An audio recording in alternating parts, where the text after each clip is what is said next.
Last week, here in France and most European countries, the summer holidays ended and the academic year commenced.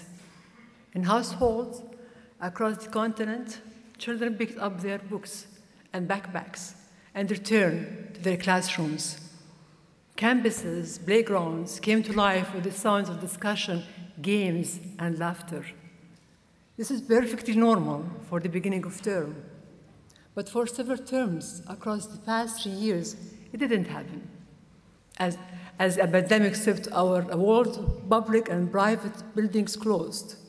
School buildings sat empty and silent. Children remained at home, isolated from each other. And yet, for the most important part, they did not stop learning.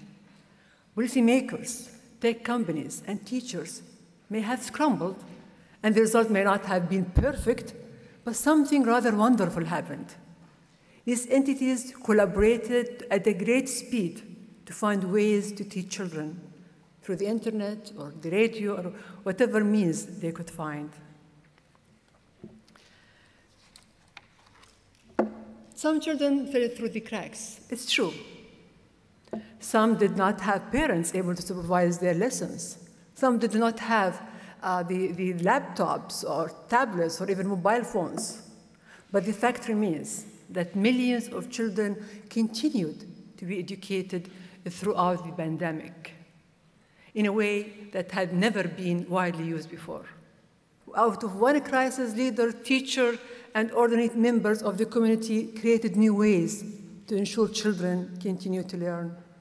The world's reaction to a pandemic may have disrupted education, but learning did not stop.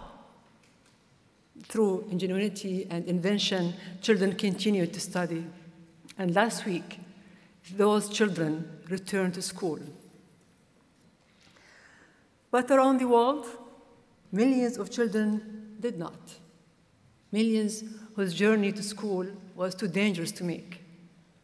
Millions whose school buildings were destroyed or damaged or occupied by soldiers.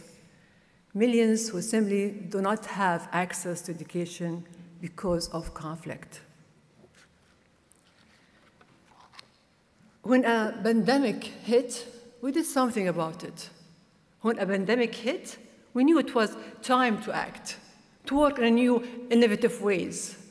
An international crisis catalyzed creativity and transformation.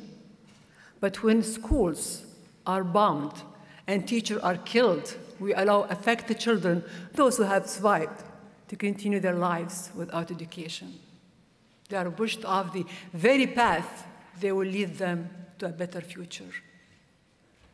Ladies and gentlemen, out of one crisis, we mobilize instantly to develop new ways to teach and learn. We use Zoom, technology we had barely heard of before 2020. Teachers shared screens rather than write on a blackboard. Children practiced teamwork via breakout rooms.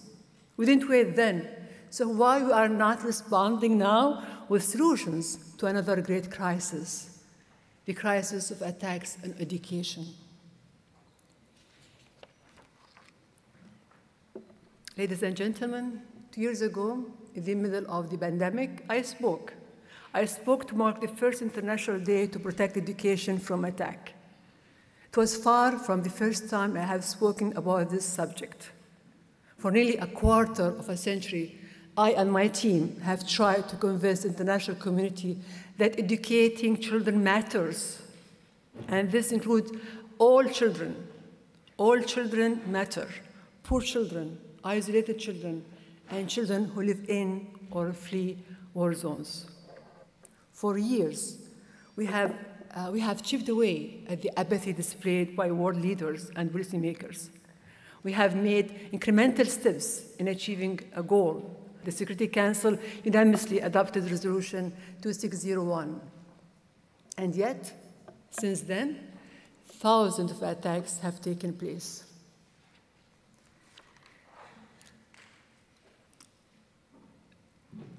In 2020, the number of attacks on education increased by 1/3 compared to 2019.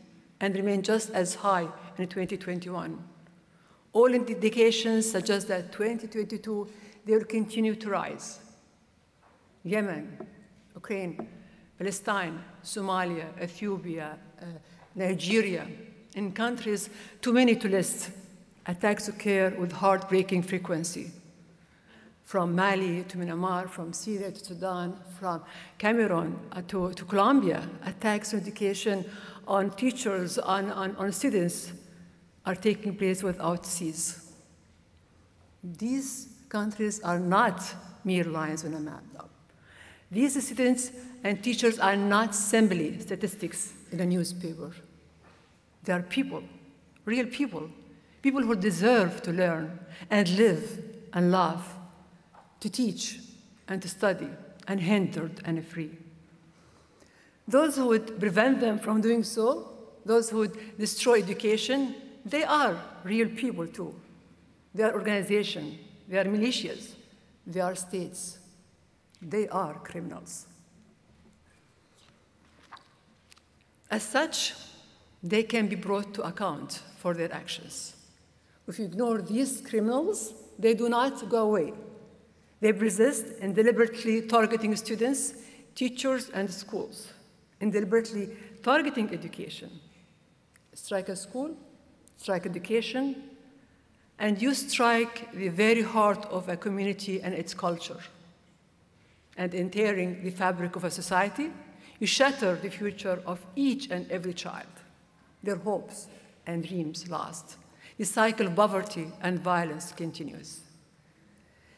In my speech 2 years ago, I spoke of my frustration at watching the schools we have built being destroyed, and of my frustration at the lack of action from the international community.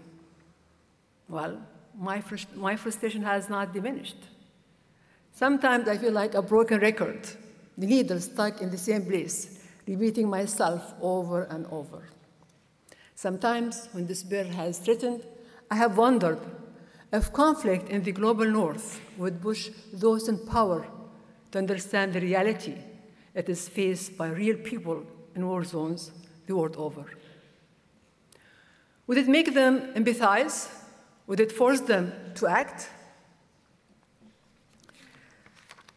Now, there is war in Europe itself, and at last there is action, but only for some. While the world has leaped to provide for some refugees, elsewhere, the children of conflict are unseen and ignored. Education is the very weapon these children can use to overcome the challenges they face. Through education, our young people learn the skills they need to find a job, to contribute to their communities, to feed themselves and their families.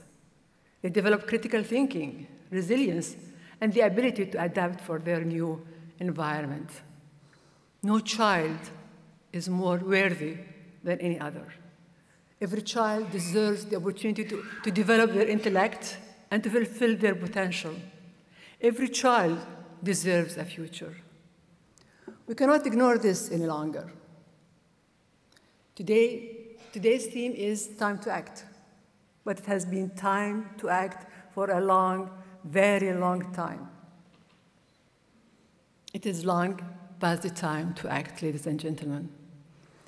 We cannot continue to meet once a year to pat ourselves on the back and be glad that we care. Renewing our commitment is all well and good, but the commitment is not something to act on in the future.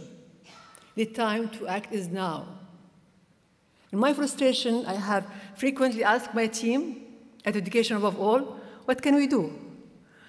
In the absence of international action, how do we move the broken needle? How can we ensure that those responsible for destroying education are brought to justice? Well, alongside UNESCO and COBO, we are developing TRACE, a portal that analyzes and demonstrates data in a unique and accessible way. TRACE can be used by students, academics, journalists, policymakers, and all who are interested in understanding and countering attacks on education. It will be a single entry point to statistics, information, and resources. We invite technology companies and you yourselves to join us in expanding the portal so that eventually everyone can contribute to painting the picture of attacks on education worldwide, so that everyone can contribute to building the evidence that it is crucial to accountability. There can be no more excuses.